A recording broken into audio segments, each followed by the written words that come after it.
안녕하세요 여러분. 동화작가의 숲에 오신 걸 환영합니다. 만나서 반가워요. 여러분, 앞으로 저와 무엇을 하게 될지 느낌이 오시나요? 힌트는 제목과 저 유니콘 풀이 가리키는 연필에 있습니다. 아시겠죠? 그렇습니다. 우리는 앞으로 동화책 한 편을 완성할 거예요. 아니, 일기를 쓰는 것도 힘든데 새로운 이야기를 지어내려니 막막하게 느껴지시나요?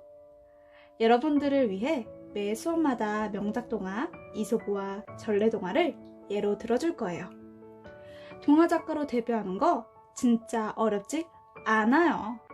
태어나서 단 한 번이라도 상상을 해본 적이 있거나 자면서 꿈을 꾼 적이 있는 여러분이라면 완전 가능할 수 있습니다. 자, 그럼 이제 이야기 숲으로 걸어 들어가 볼까요? 여러분은 지금 숲에서 쪽지를 주었어요. 쪽지에 퀴즈가 적혀 있네요.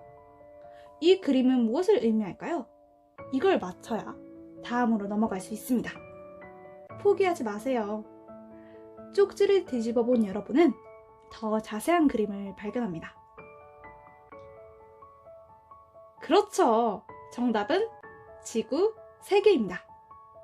맞추신 여러분 훌륭합니다. 넘어가 볼게요. 저 앞에 판다를 소년이 쫓아가고 있네요. 판다는 어디 위를 걷고 있고 또 어디 위에서 뛰어가고 있나요? 네, 땅이죠. 동화작가의 숲 1회차 제목은 바로 땅입니다. 오늘은 여러분이 만들 동화 속 등장인물들이 서 있는 땅, 그러니까 등장인물들이 사는 세계에 대해서 배워보도록 할 거예요. 오늘의 목표는 먼저 다른 동화 세계를 살펴보고 자신이 만들고 싶은 동화 세계를 말로 표현할 수 있게 되는 거예요. 다음은 그걸 글로 적어보는 겁니다. 넘어갈게요. 우리가 살펴볼 다른 동화 세계. 그 첫 번째는 명작 동화 신데렐라입니다. 간단하게 줄거리 살펴볼게요. 신데렐라는 어릴 때 엄마를 잃고 아버지가 데려온 새엄마와 새언니들한테 구박을 받아요. 새엄마 때문에 왕실 무도회에 못 갈 뻔했지만 요정이 나타나 도와주죠. 신데렐라의 벗겨진 유리구두 한 짝을 들고 그녀를 찾아 나선 왕자. 왕자는 허드렛 일을 하는 한 여인의 발에 유리구두가 꼭 맞는 것을 보고 그녀가 신데렐라인 걸 알게 돼요. 왕자는 신데렐라에게 청혼하고 둘은 결혼해서 행복하게 살았다고 해요. 이 이야기에는 무도회, 드레스, 마차가 나와요. 신데렐라가 사는 곳이 한국은 아닌 것 같죠? 그리고 신데렐라가 지하철, 버스, 자동차, 비행기 이런 걸 안 타는 걸 보니 좀 옛날 같죠? 신데렐라 동화 세계는 중세시대의 유럽을 배경으로 하고 있습니다. 중세시대의 유럽에는 신분제도가 있었어요. 신분, 즉 개인의 사회적 위치에 따라 가지는 권리와 의무가 달라요. 그리고 신분은 부모님한테 물려받는 거라 내가 노력한다고 바꿀 수 없었어요. 가장 높은 위치에 있는 게 왕이죠. 그 왕의 아들인 왕자도 신분입니다. 신데렐라의 신분은 아버지의 신분에 따라 그녀도 귀족입니다. 신데렐라 이야기에서 현실에서는 벌어지면 말도 안 되는 일이 뭐가 있었을까요? 마법이죠. 그리고 그 마법을 부리는 요정이 있다는 겁니다. 넘어갈게요. 두 번째로 살펴볼 명작 동화는 크리스마스 선물입니다. 가난하지만 서로 사랑하고 사는 부부 짐과 델라가 있었어요. 그들은 가난했지만 짐한테는 할아버지 때부터 물려받은 시계가 있었고 델라는 길고 아름다운 갈색 머리카락을 가지고 있었죠. 델라는 시계줄을 짐의 크리스마스 선물로 주기 위해 자신의 길고 고운 머리카락을 잘라서 팔게 됩니다. 그러나 짐은 시계줄이 필요 없게 되는데요. 델라가 머리를 자른지 모르고 시계를 팔아 값비싼 머리빗을 준비했기 때문이었습니다. 크리스마스 선물은 어느 해 크리스마스 날 미국을 배경으로 하고 있어요. 두 주인공 이름을 들었을 때 예상하셨을 거예요. 그리고 신데렐라에 나온 요정이 이 이야기에는 없죠. 우리도 크리스마스 때 선물을 교환하잖아요. 크리스마스 선물은 그런 평범한 일상에서 이야기가 흘러가고 있어요. 다음은 이소부와 금도끼, 은도끼입니다.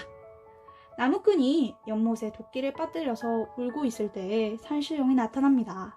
사연을 들은 산신령은 금도끼와 은도끼를 가져와서 이게 네 것이냐고 묻죠. 나무꾼은 자신의 것은 새도끼라고 정직하게 말합니다.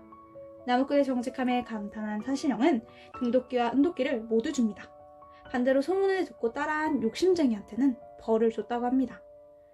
여러분, 이거 아세요? 금도끼, 은도끼는 사실 오래전 그리스에서 건너온 얘기예요. 원래는 강가가 배경이지만 한국에서는 산속 연못으로 바뀌었습니다. 이 이야기에서는 신이 눈앞에 나타나 인간을 도와주는데 사실 현실에서는 거의 일어나기 어려운 일이죠. 그리스 금도끼, 은도끼에서는 그리스 12신 중 하나인 헤르메스가 나무꾼을 도와줬는데 우리나라에서는 산신령으로 바뀌었습니다. 두 번째 이소부화로 넘어가 볼게요. 시골쥐와 도시쥐입니다.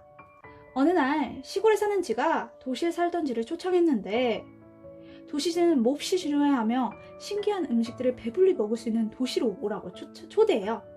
도시로 간 시골쥐가 도시쥐와 음식을 맛있게 먹고 있는데 누군가 문을 열고 두 쥐는 좁은 구멍을 찾기 위해 마구 도망 다녀요.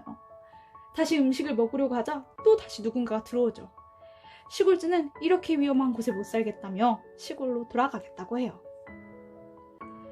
시골쥐와 도시쥐에서는 시골과 도시 이렇게 두 장소가 나와요. 여러분 중에 혹시 쥐와 얘기할 수 있는 분 계신가요? 이 이야기에서 특별한 점은 쥐가 찍찍 울지 않고 도시 사람과 시골 사람처럼 말을 한다는 거예요.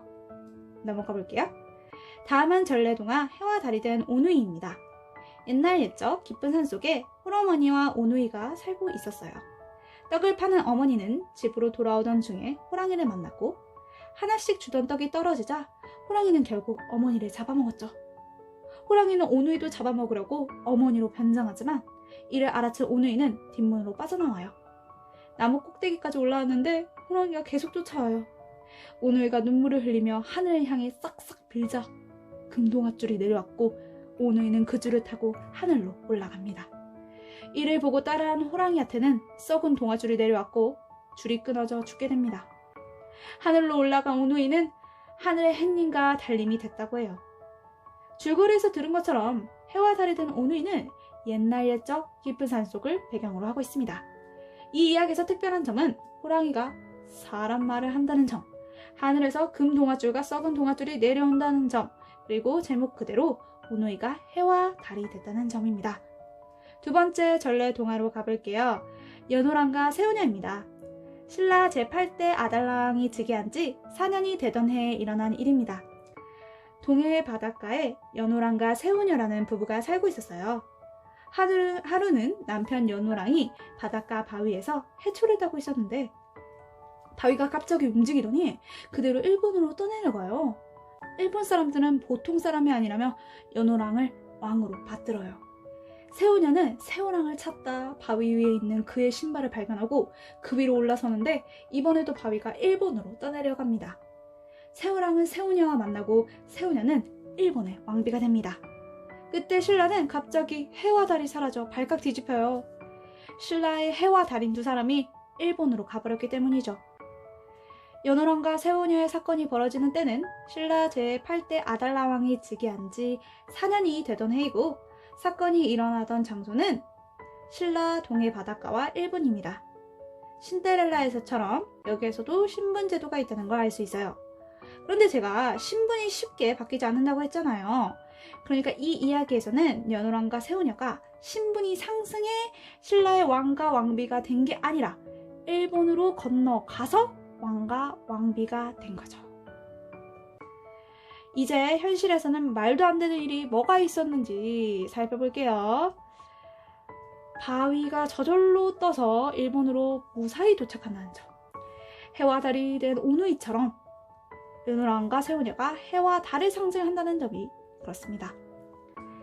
자, 여태까지 다른 이야기의 세계관을 구경해보고 왔는데요.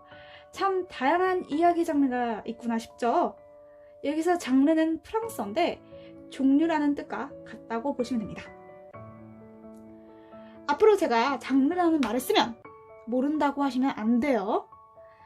오늘 살펴본 이야기들은 다 옛날 이야기지만 우리 동화에서는 시간적 배경을 다양하게 해줄 수 있어요. 과거, 현재, 미래 중에서 여러분은 어디를 잡고 쓸지 고민해보세요. 공간적 배경도 마찬가지로 너무너무 다양해요. 우리나라 배경일 수도 있고 내가 가보거나 가보고 싶은 다른 나라로 해도 되고 아니면 지구를 떠나 우주로 해도 상관없어요. 그 외에도 너무 많아요. 그 중에서 여러분이 끌리는 걸로 하세요. 서울 우리 집, 강원도 산, 우주 정거장 등 이렇게 장소를 더 자세하게 정하면 좋겠죠? 오늘 우리가 본 동화 대부분은 판타지 장르라고 할 수 있어요. 요정이 마법을 부리고 사람이 해와 달이 되는 그럼 말도 안 돼. 세상에 이런 일이 그런 같은 일어날까 싶은 일들이 동화에서 벌어졌죠. 여러분의 동화가 크리스마스 선물처럼 일상 얘기로 갈 수도 있지만 이런 판타지 장르의 이야기로 갈 수도 있겠죠? 언제까지나 여러분의 마음에 달려 있습니다. 여러분, 오늘의 숲 산책은 끝났어요. 이제 움직여야 할 때입니다. 마음껏 상상하시고 나의 동화 세계를 정해 글로 옮겨보도록 합시다. 2회차 동화 작가의 숲 전까지 해오셔야 해요. 작가님들, 그럼 안녕!